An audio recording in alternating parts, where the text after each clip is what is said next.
The Dead Money DLC for Fallout New Vegas drags the player to the Sierra Madre and tasks them with performing the heist of the 23rd century.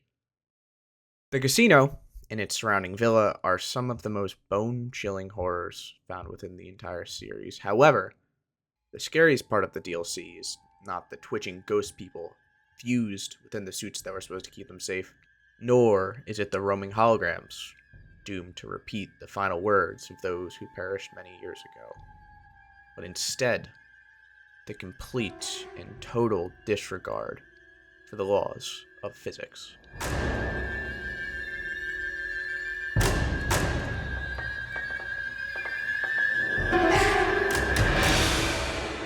As you awaken from your anesthesia-induced slumber, you're met with the facade of the Sierra Madre Casino, glimmering on a hill just out of reach.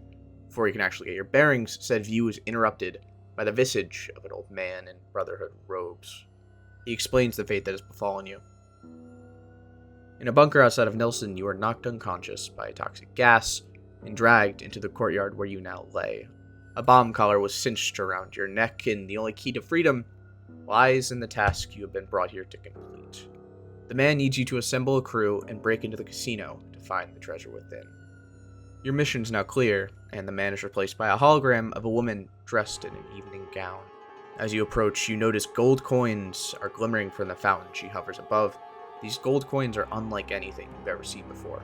They look nothing like the NCR's dollar coins or Caesar's Legion's Arius. You're picking them up when something else catches your eye, a machine resembling a vending machine of the old world. Overwhelmed by the situation, you call back the man from before to ask exactly what you're looking at. Assembly stations. They use the chips scattered around as batteries. Alloys and raw material embedded in the ship. They resemble the vending machines in Mojave, but they are crafting devices of tremendous versatility. That can't be right. Although these things are frequently called vending machines, they're fundamentally different. A vending machine takes the money you put in and returns an item it already holds. Apparently, this thing converts the coin you give it directly into the product. This should be a groundbreaking invention that would shake up the entire world. Countless lives were lost fighting over the oil fields of Alaska, trying to seize control over the last drops of that black gold. Assuming they could create the schematics for it, they could have just in theory made as much oil as they needed.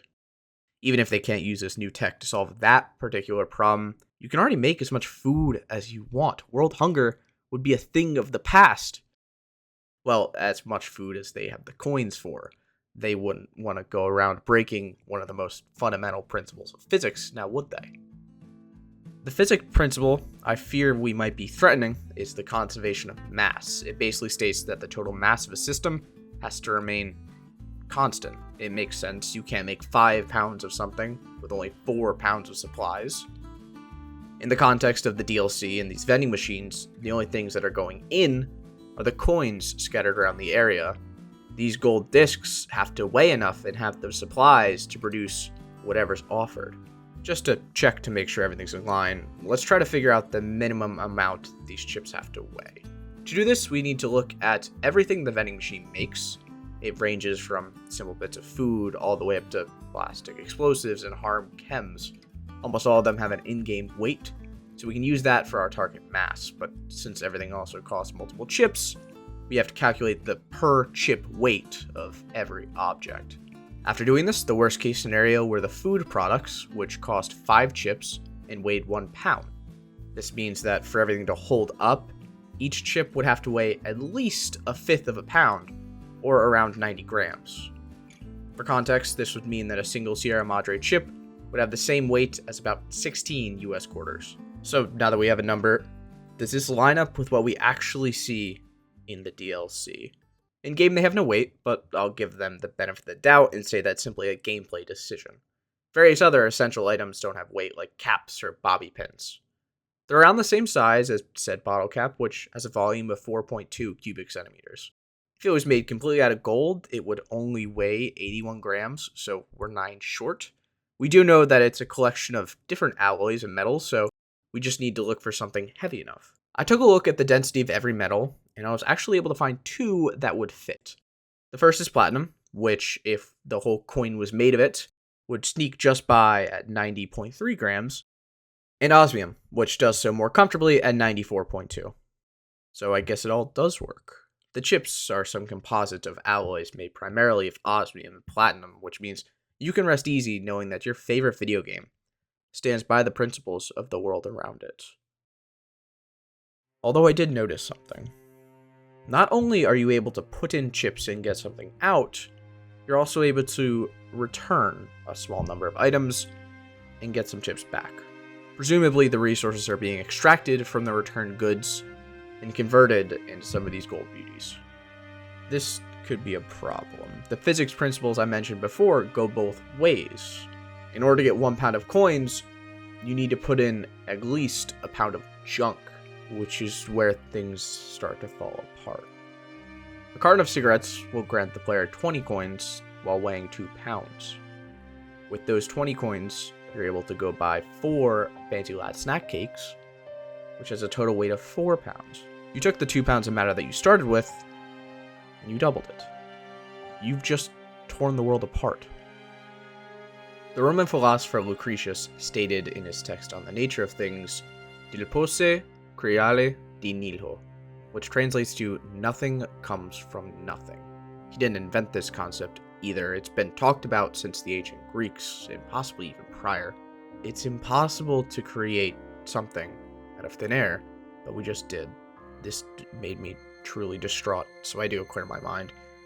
I decided to partake in the only thing that makes me feel better, burning steel wool in my dining room with the fire alarms disabled.